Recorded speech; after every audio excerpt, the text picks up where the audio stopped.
Hey guys, I'm Cassie. And I'm Tiffany Ma. And today we're going to be showing you how to make the most tastiest and Instagram-worthy foods. Come on, let's get snacking.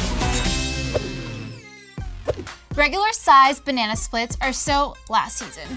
Today we're going to be showing you guys how to make cute little adorable banana splits. Let's hop right in. For the ingredients, you'll need 4 large firm bananas, 4 ounces of semi-sweet chocolate, 1 cup of vanilla ice cream, 1 cup of heavy whipping cream, 1 teaspoon of sugar, multicolored sprinkles, and a cherry garnish. So we're gonna cut the ends off our bananas and then cut it into thirds. They're not the same size, but that's okay. Now we're going to be taking a teaspoon and we're just going to scoop out the center of the bananas. You don't want to take off the banana peel just yet because you don't want the banana to brown and you want the ice cream to have a little bowl for itself.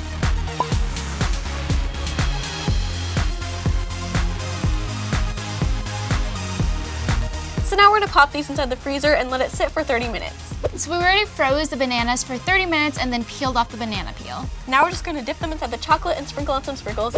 So we just took these out of the freezer. They're a little bit melting, so make sure to do this fast. So we're just gonna add some whipped cream and add a cherry on top.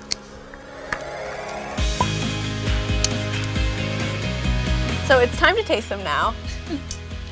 Cheers! These are really good. Granted, they're melting all over my hands. They're really good. So my recommendation would be to leave these in the freezer overnight. And in this state, I probably wouldn't give it out in a party, but if you just want to try it to eat it by yourself, do it. They were really good, but they're a little bit messy. So now you're ready to snap some pics and most importantly, enjoy your sweet treats. Be sure to subscribe to Awesomeness TV and like this video if you're going to try this at home. See you next time on Let's Get Snacking. Bye!